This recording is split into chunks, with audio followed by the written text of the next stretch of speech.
चलिए जी, good morning all of you. कल हम चैप्टर पढ़ रहे थे पार्ट 16 पानी की कहानी। मैंने आपको बताया था कि एक साइंटिफिक लेसन है, ये एक विज्ञान से जुड़ा हुआ है, जिसमें पानी की उत्पत्ति कैसे हुई, पानी क्या है, पानी के कंटेंट क्या है, या H2O जैसे आपको हमने बताया कि किससे मिलकर पानी बना है। ये सब कुछ किस प्रकार पृथ्वी पर पानी उत्पन्न हुआ, जीवन उत्पन्न हुआ पानी में, ये सारा कुछ हमें इस लेसन में बताया गया है। इसके लिए कवि ने इस चीज की व्याख्या करने के लिए पानी की एक बूंद को एक कैरेक्टर के रूप में रखा है, जो अपनी कहानी खुद बता रही है। ठीक है, तो हमने यहां तक पढ़ा था कि एक बेर की झाड़ी से एक ओस की बूंद जो है वो लेखक के हाथ पर पड़ती है, और अचानक से फिर वो अपनी कहानी बताना शुरू करती है। तो वो कहती है कि मैं बेर की झाड़ी में से आई हूँ। लेखक हैरान होता है, वो उससे पूछता है कि बेर की झाड़ी में कोई फव्वारा नहीं लगा तो तुम वहां पर कैसे आई। तो वो अपना विस्तार देती है कि किस प्रकार पेड़ की जो जड़ें हैं वो भूमि से पानी को खींचती हैं, और ना केवल पानी बल्कि पानी जो खनिज पदार्थ ऑब्जर्व कर लेता है उनको भी वो अपने भोजन के रूप में ग्रहण कर लेती हैं, और बहुत सारी जो बूंदे हैं वो मिलकर पानी की आपूर्ति जो है पेड़ को पूरी करती हैं। और जैसे ही सनलाइट, आपने सबने पढ़ा होगा, क्या कहते हैं इसको, फोटोसिंथेसिस, क्या कहते हैं इस सारी प्रोसीजर को? फोटोसिंथेसिस। राइट, ठीक है, वो आपने पढ़ा है कि किस प्रकार जैसे ही सनलाइट आती है और पौधे जो हैं वो अपना भोजन बनाते हैं और पानी किस प्रकार ग्रहण करते हैं, यहां तक हमने पढ़ लिया था। ठीक है, यहाँ वो बताती है कि मैं कैसे 3 दिन तक सांसद भोगती रही। फिर नन्हे नन्हे जब पानी की आपूर्ति पेड़ में पूरी हो जाती है, उसके बाद जो उसके पत्ते हैं तब वहां से पानी की जो बूंदे हैं वो निकलती हैं, नन्ही नन्ही बूंदे वहां से बाहर निकल पड़ती हैं। तो अब हम यहां से पढ़ेंगे। मैंने सोचा कि पत्ते पर पहुंचते ही उड़ जाऊंगी, परंतु बाहर पहुंचते ही ज्ञात हुआ कि रात होने वाली है। अब पानी कैसे उड़ेगा ये भी बताओ जरा। वाष्पीकरण, ये पढ़ा है साइंस में। वाष्पीकरण को इंग्लिश में क्या कहते हैं? जब सूरज की गर्मी पड़ती है तो पानी भाप बनकर उड़ जाता है, इवेपोरेशन। वेरी गुड, तो आपने सब कुछ पढ़ा हुआ है। आपको साइंस में हमने जब बचपन में हम ये चैप्टर करते हैं 5th 6th में, सबसे पहले यही सिखाया जाता है, इवेपोरेशन, फोटोसिंथेसिस, व्हाटएवर। तो ये सारा कुछ उसने बताया कि उसने सोचा कि जैसे ही सुबह होगी तो मैं क्या हो जाऊंगी, उड़ जाऊंगी। लेकिन ऐसा नहीं हुआ, क्योंकि जब वो पत्ते पर पहुंची तब क्या हुआ, रात हो चुकी थी। ठीक है,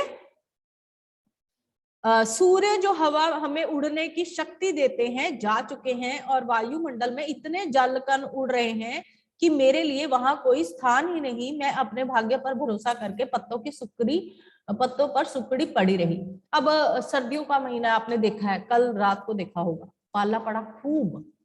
तो सुबह अगर आप एक रुमाल भी बाहर रख देते हैं तो वो क्या हो जाता है, सुबह गीला होता है।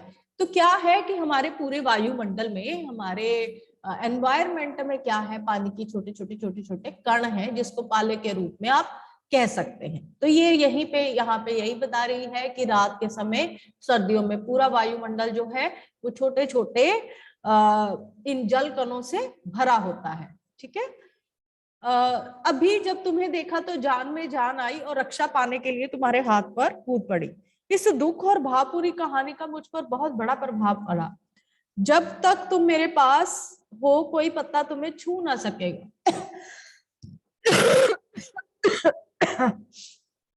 तो अब चूंकि वो कहानीकार है तो कहानियां बुनना आसान नहीं है। चाहे हम साइंस के बारे में कुछ बता रहे हैं तो उसने एक नरेटिव स्टोरी बुन ली है कि हाँ ऐसा है, बून ने ऐसा कहा, मुझे बड़ी दया आई, मैंने उससे कहा मैं तेरी रक्षा करूंगा, कोई पत्ता तुझे हाथ नहीं लगा पाएगा।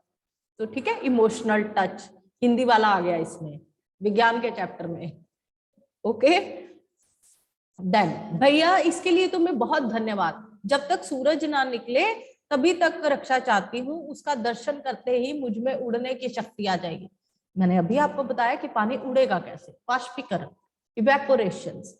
तो वो यही कह रही है कि जब तक सूरज नहीं आए तब तक मेरी केयर कर लेना, उसके बाद तो मैं अपने आप चली जाऊंगी। मेरा जीवन विचित्र घटनाओं से परिपूर्ण है, मैं उसकी कहानी तुम्हें सुनाऊंगी और तुम्हारा हाथ तनिक भी ना दुखेगा। अच्छा बताओ, बहुत दिन हो गए मेरे पुरखे, पुरखे क्या होते हैं? पुराने जमाने में जो हमारे पूर्वज होते हैं, हाइड्रोजन और ऑक्सीजन नामक दो गैसें सूर्यमंडल में लपटों के रूप में विद्यमान थी। अब हम कहते हैं ना कि पानी का फार्मूला क्या है, H2O। तो कैसे बना दो हाइड्रोजन और एक ऑक्सीजन पार्ट, अब ये वो बताने जा रही हैं कि सबसे पहले क्या था, किस प्रकार पानी की उत्पत्ति हुई। तो वो बता रही हैं कि जब सूर्यमंडल था तो सिर्फ दो गैसें थी। कौन कौन सी? हाइड्रोजन और ऑक्सीजन, जिसको हिंदी में हाइड्रोजन और ऑक्सीजन कहते हैं। सूर्यमंडल अपने निश्चित मार्ग पर चक्कर काट रहा था। वे दिन थे जब हमारे ब्रह्मांड में उथल पथल हो रही थी, उस अनेक ग्रह और उपग्रह बन रहे थे। तो पृथ्वी की उत्पत्ति के बारे में और उसकी उत्पत्ति के बारे में वो बता रही हैं कि कैसे प्रकार जो एक सूर्य है वो एक धुरी एक्सिस में घूमता था और वायुमंडल में तरह तरह के बदलाव आ रहे थे। अंतरिक्ष में बदलाव आने की वजह से अलग अलग ग्रह जो हैं वो बन रहे थे। लेकिन सबसे बड़ी बात यह है कि इस पूरे अंतरिक्ष में सिर्फ दो तरह की गैसें ही विद्यमान थी। अब तो बहुत तरह की गैसें आप जानते हैं, तो पहले दो थी। कौन कौन सी? हाइड्रोजन और ऑक्सीजन। हमारे पूर्वज अपनी भयावह लपटों से अब भी उनका मुख उज्जवल किए हुए हैं। हाँ, तो मेरे पुरखे बड़ी प्रसन्नता से सूर्य के धरातल पर नाचते रहते थे। कि सबसे पहले सूर्य पर दो गैसें चलती रहती थी, कौन सी? हाइड्रोजन और ऑक्सीजन। एक दिन की बात है, दूर एक प्रचंड प्रकाश पिंड दिखाई पड़ा। उसकी आंखें चौंधियाने लगी। वह पिंड बड़ी तेजी से सूरज की ओर बढ़ रहा था। जूं जूं पास आता उसका आकार बढ़ता जाता। यह सूर्य से लाखों गुना बड़ा था। उसकी महान आकर्षण शक्ति से हमारा सूर्य कांप उठा। ऐसा ज्ञात हुआ कि उस ग्रह राज से टकराकर हमारा सूर्य चूर्ण हो जाएगा। ऐसा ना हुआ। वह सूर्य से सहस्रों दूर घूम के चला गया, परंतु उसकी भयानक आकर्षण शक्ति के कारण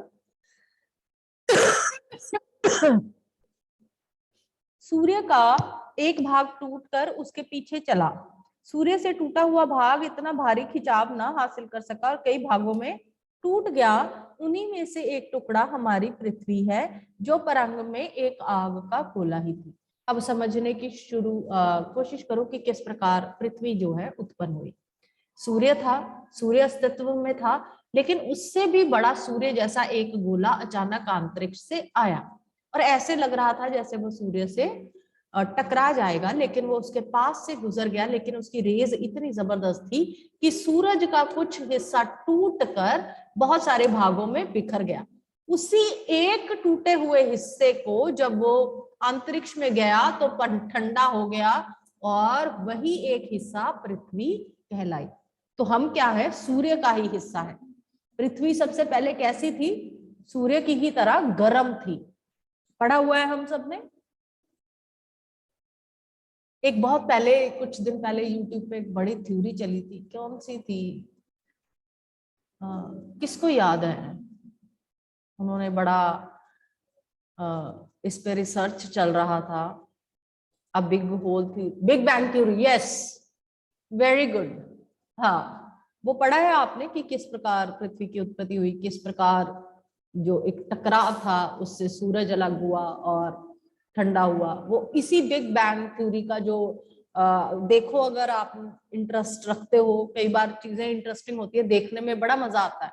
आई एम ट्राइंग, मुझे तो जब कुछ नई चीज इस तरह की स्पेसिफाई दिखाई दे तो जानने में बड़ा मजा आता है। हाँ, written by Stephen Hawkins. Good बेटा।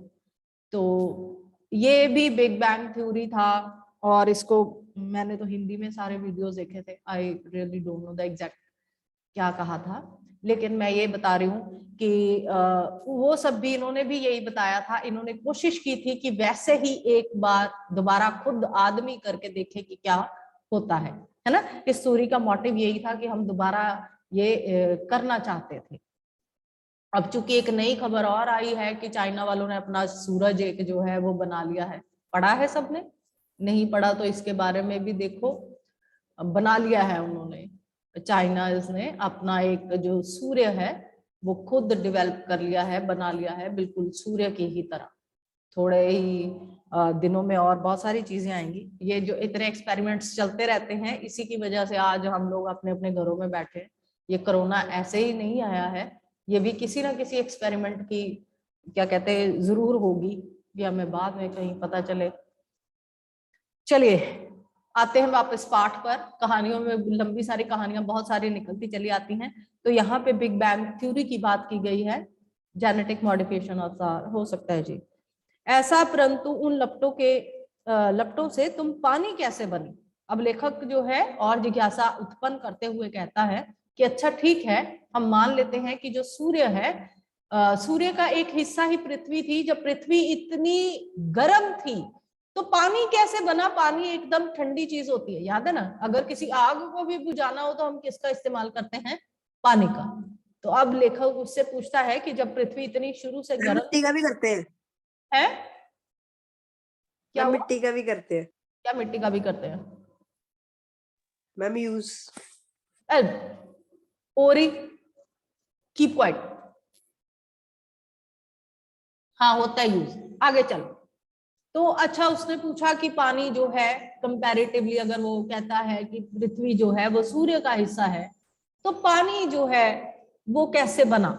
ठीक है, एक एलिमेंट जो इतना गर्म है तो हमने एक ठंडा एलिमेंट कैसे बनाया?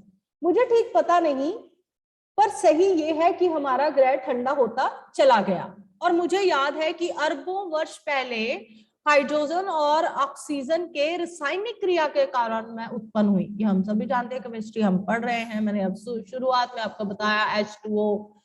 तो इन दोनों का जो मिश्रण है वो पानी उत्पन्न करने का कारण बना। उन्होंने आपस में मिलकर अपना प्रत्यक्ष अस्तित्व गवा दिया और मुझे उत्पन्न किया। मैं उन दिनों भाप के रूप में पृथ्वी के चारों ओर घूमती फिरती थी। उसके बाद न जाने क्या हुआ, जब मुझे होश आया तो मैंने अपने को ठोस बर्फ के रूप में पाया। मेरा शरीर पहले भाप रूप में था, वह अब अत्यंत छोटा हो गया था। वह पहले से कोई 70वां भाग रह गया था। मैंने देखा मेरे चारों ओर असंख्य साथी बर्फ बने पड़े थे। जहां तक दृष्टि जाती थी बर्फ के अतिरिक्त कुछ ना दिखाई देता था। जिस समय हमारे ऊपर सूर्य की किरणें पड़ी और सौंदर्य बिखर पड़ा, हमारे कितने साथी ऐसे थे जो बड़ी उत्सुकता से आंधी से ऊंचा उठने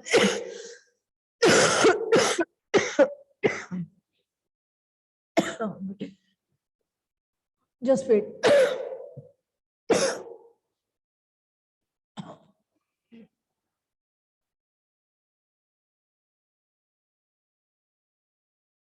पढ़ो, कौन पढ़ेगा?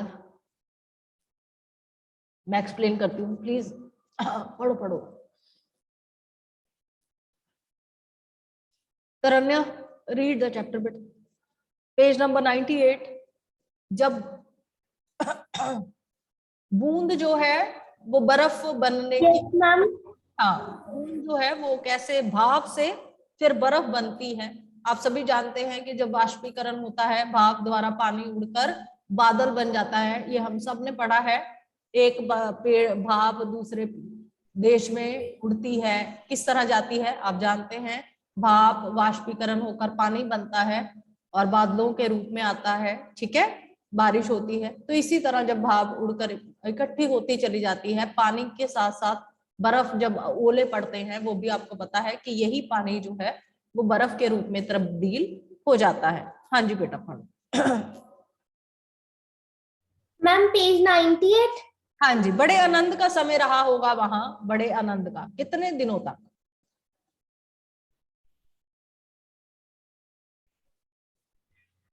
मिला नहीं?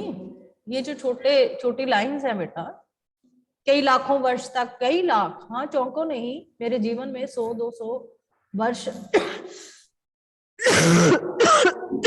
दाल में नमक के समान ही नहीं है। नहीं पता चला? मैम 98 पे ये कहाँ लिखा है? मैम आपकी आवाज थोड़ी कट रही है। छोटे लाइनें देखिए, सीधी लाइनें लिखी हैं पहले पैराग्राफ के पास,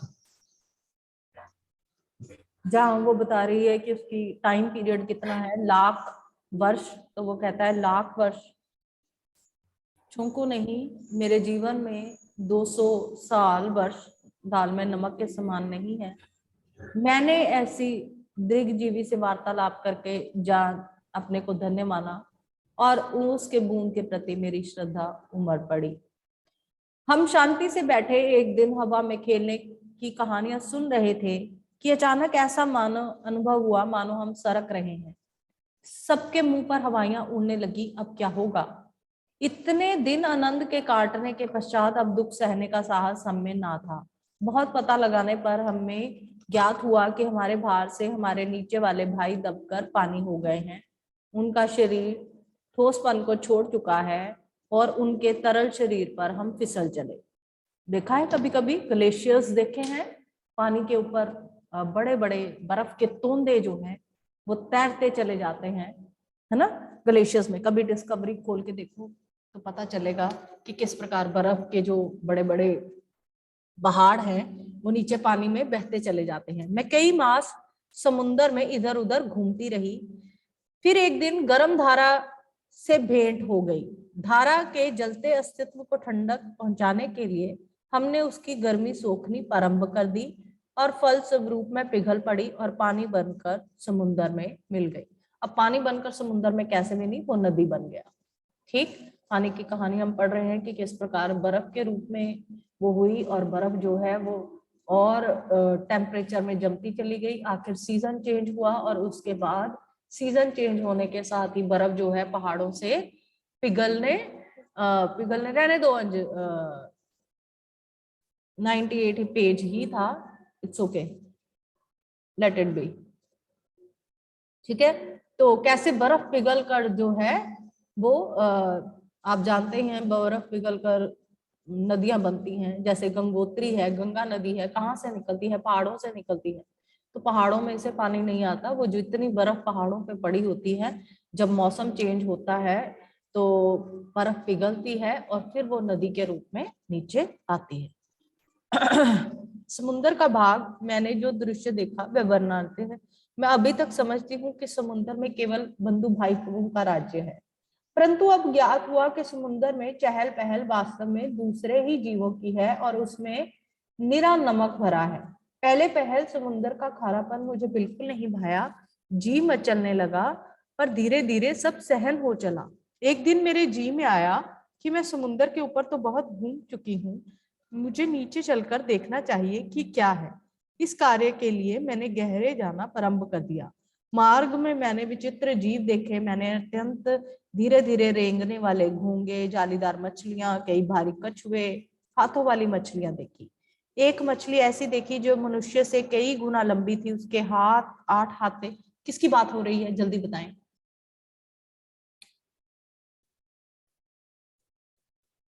वेल की। सो मत जाओ, जागो।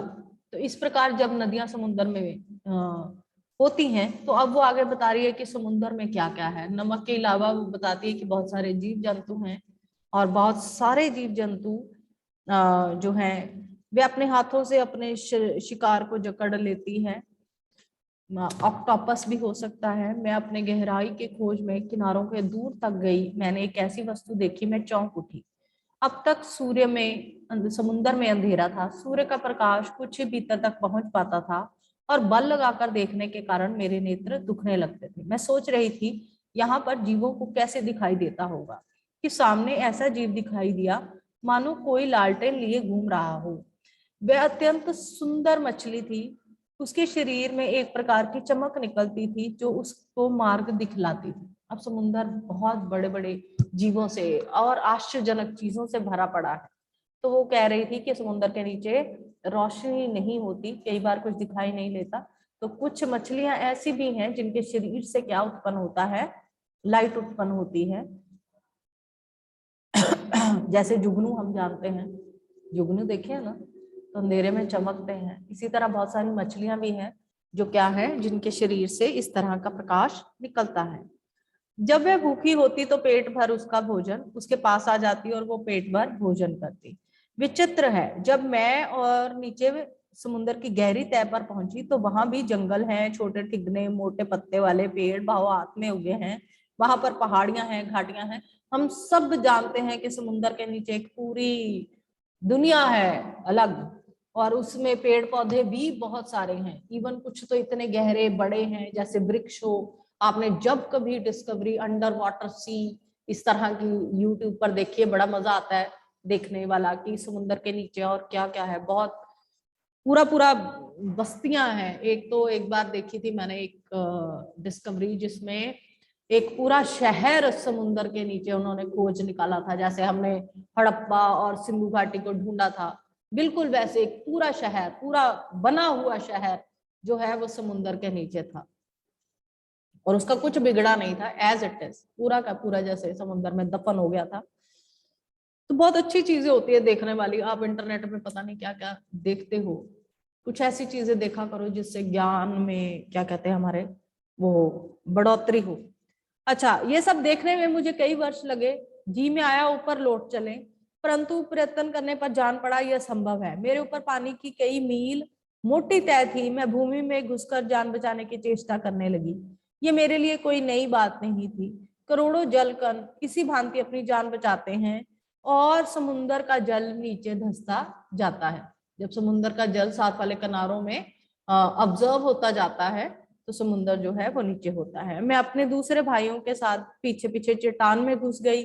कई वर्षों कई मीलों मोटी चट्टान में घुसकर हम पृथ्वी के भीतर एक खोखले स्थान से निकले और एक स्थान पर इकट्ठा होकर हमने सोचा कि क्या करना चाहिए। कुछ की सम्मति में वहीं पड़ा रहना चाहिए था, परंतु उसमें कुछ उत्साही युवक थे। वो एक स्वर में बोले, हम खोज करेंगे, पृथ्वी के हृदय में घूम घूम कर देखेंगे कि भीतर क्या छिपा हुआ है। अब हम शोर मचाते हुए आगे बढ़े और एक ऐसे स्थान पर पहुंचे जहां ठोस वस्तु का नाम नहीं था। बड़ी बड़ी चट्टानें लाल पीली पड़ी थी और नाना प्रकार की धातुएं इधर उधर बहने को उतावली हो रही थी। अब बताइए ये क्या चीज है?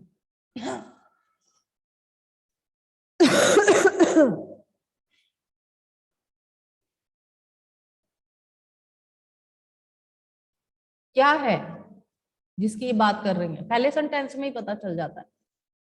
जहां चट्टानें लाल पीली पड़ी थी और नाना प्रकार की वस्तुएं इधर उधर बहने को उतावली हो रही थी। क्या चीजें? चट्टान ऐसी कौन सी है जो बहती है? धातुएं बहती हैं जिसमें से। हाय राम, ज्वालामुखी पढ़ा है कभी कि नहीं? वॉल्केनो क्या चीज होती है?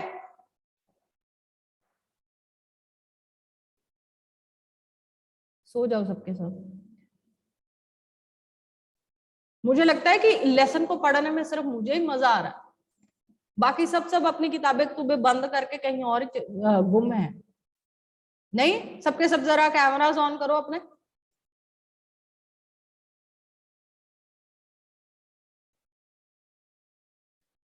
या अंजलि बोलो। एक्सक्यूज मैम, ये कौन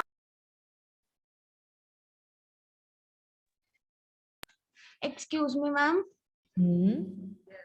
मैम ये कौन से पेज नंबर पे लिखा है? 98 पे मिल ही नहीं रहा है मेरी बुक के हिसाब से। बेटा तू 98 पे ही चल रही है, हम 101 पे पहुंच गए। Okay ma'am.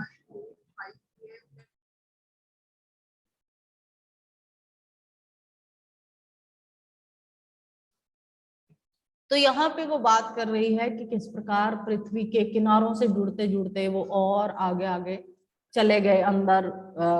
पृथ्वी के नीचे आप जानते हैं पानी बहता है। जब हम कुआं खोजते हैं या बोर कराया जाता है तो आप जानते हैं ना कितने मीटर नीचे जाने पर हमें क्या मिल जाता है? पानी ही मिल जाता है। तो ऑब्वियसली इसके नीचे, इस सतह के नीचे भी क्या है? पानी है ना? तो इस तरह वो बताती है कि आगे चलते चलते वो ऐसी जगह पर पहुंच गए जहां पे क्या था, उन्हें महसूस हो रहा था कि अजीब अजीब चट्टानें हैं और धातुएं जो हैं वो निकल रही हैं। तो इस स्पेस को हम ज्वालामुखी कहते हैं, जिसमें लावा निकलता है। लावा में बहुत सारे खनिज पदार्थ होते हैं जो निकलते हैं। इसी स्थान के आसपास एक दुर्घटना होते बची। हम लोग अपनी इस खोज में इतने प्रसन्न थे कि अंधाधुंध बिना मार्ग बढ़े जा रहे थे। अचानक एक ऐसी जगह पर पहुंचे जहां तापमान बहुत ऊंचा था, ये हमारे लिए असहनीय था, हमारे आगुए कांपे और देखते देखते उनका शरीर ऑक्सीजन और हाइड्रोजन में विभाजित हो गया। ठीक, इस दुर्घटना से मेरे कान खड़े हो गए। मैं अपने और बुद्धिमान साथियों के साथ एक और भाग निकली। हम लोग अब इस ऐसे स्थान पर पहुंचे जहां पृथ्वी का गर्भ रह रहकर हिल रहा था। एक बहुत बड़ा धड़ाका हुआ, हम बड़ी तेजी से बाहर फेंक दिए गए, हम ऊंचे आकाश में उड़ चले। इस दुर्घटना से हम चौंक पड़े थे। पीछे देखने से ज्ञात हुआ कि पृथ्वी फट गई है, इसमें धुआं, रेत, पिघली धातुएं और लपटें निकल रही थी। दृश्य बड़ा ही शानदार था और इसे देखने में हमें बार बार इच्छा हो रही। मैं समझ गया तुम ज्वालामुखी की बात कर रही हो। हाँ, तुम लोग इसे ज्वालामुखी कहते हो। अब हम ऊपर पहुंचे तो हमें एक और बाफ का बड़ा दल मिला। हम गरज कर आपस में मिले और आगे बढ़े। पुरानी सहेली आंधी के भी हमें यहाँ दर्शन हुए। वह हमें पीठ पर लादे कभी इधर तो कभी उधर ले जाती। ये दिन बड़े आनंद के थे। हम आकाश में सब छंद कलोले करते फिरते रहते थे। बहुत से भाप जल कणों के मिलने के बाद हम भारी हो चले और नीचे झुकाए और एक दिन बूंद बनकर नीचे कूद पड़े। मैं एक पहाड़ पर गिरी, अपने साथियों के साथ मैली कुचैली होकर बह चली। पहाड़ों में एक पत्थर से दूसरे पत्थर पर कूदने और किलकारी मारने में जो आनंद है वो भूला नहीं जा सकता। हम एक बार बड़ी ऊंची शिखर पर कूदे और नीचे एक चट्टान पर गिरे। बेचारा पत्थर हमारे प्रहार से टूटकर खंड खंड हो गया। और तुम इतनी रेत देखते हो ना, पत्थरों को चबा चबा कर हम ही बनाते हैं। ऑब्वियसली हमने पहले भी पढ़ा है रेत के कण कैसे बनते हैं, आपने 6th और 7th की क्लास में पढ़ा होगा। पानी की कहानी, वो गोल चमकीला रोड़ा अपनी कहानी कैसे बताता है, हमने पढ़ा था ना कि किस प्रकार पानी में लुढ़कते लुढ़कते जो एक पत्थर है वो बालू का कण बन जाता है, घिस घिस कर यहाँ तक पहुंच जाता है। तो यही पानी बता रहा है कि हम इतना पावरफुल हूँ। पानी ऑब्वियसली बहुत पावरफुल है, इसी से बिजली बनती है, आप जानते हैं। तो ये बड़ी बड़ी चट्टानों को पिघला देता है। जो रेत बनती है वो इसी तरह बनती है। ठीक है, तो अपनी विजय से उन्मत्त हम इधर उधर बिक गए। मेरी इच्छा थी, अब उसने अपना सारा कुछ बता दिया है कि किस प्रकार पानी जो है वो बनता है, उसके बाद पृथ्वी के अंदर रहता है, समुन्द्र में घूमता है, आकाश में जाता है, बर्फ के तोंदे बनते हैं, ओले कैसे बनते हैं। हमने इस पूरे चैप्टर में यहाँ तक पढ़ लिया है पानी की कहानी, किस प्रकार वो वापस नदी बनता है, नदी से समुन्द्र, समुद्र से वापस चट्टान, चट्टान से ज्वालामुखी, ज्वालामुखी से आसमान, आसमान से फिर से पानी की बूंद, ठीक, बारिश बन जाती है। उसके बाद नदी के तट पर एक ऊंची मीनार में कुछ काली काली हवा निकल रही है। मैं उत्सुक होकर उसे देखती हूँ तो क्या कि हमारे हाथों दुर्भाग्य का न्योता है। ज्यों ही मैं उसके पास पहुंची और साथियों के साथ एक मोटे नल में खींच ली गई। कई दिनों तक मैं नल नल घूमती फिरी। मैं प्रतिक्षण उसमें से निकल भागने की चेष्टा लगी रहती। भाग्य मेरे साथ था।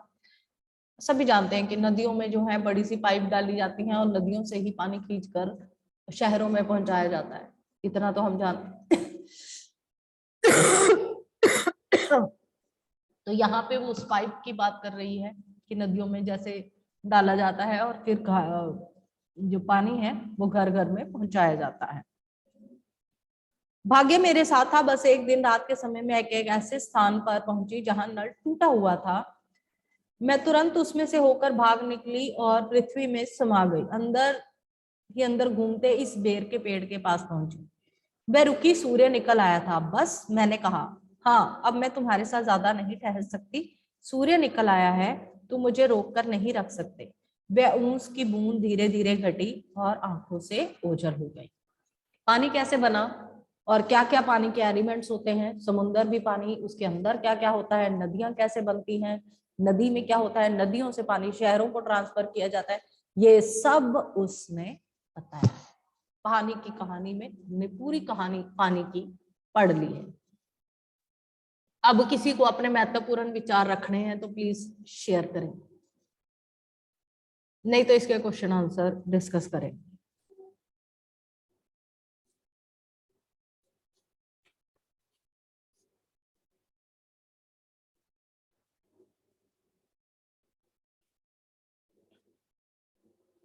चलिए इसके क्वेश्चन आंसर कल करते हैं। एक बार आप पूरा लेसन दोबारा पढ़ेंगे और कोशिश करेंगे कि ये सारे पहले 4 आप क्वेश्चंस जो हैं वो ढूंढेंगे लेसन में से ही।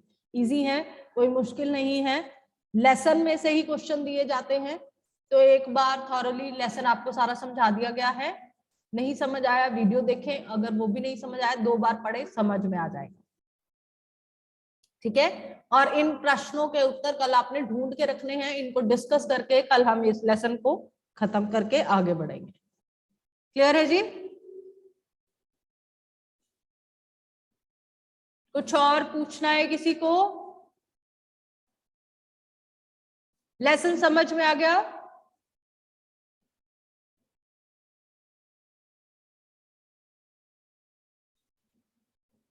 ओके, ठीक है जी।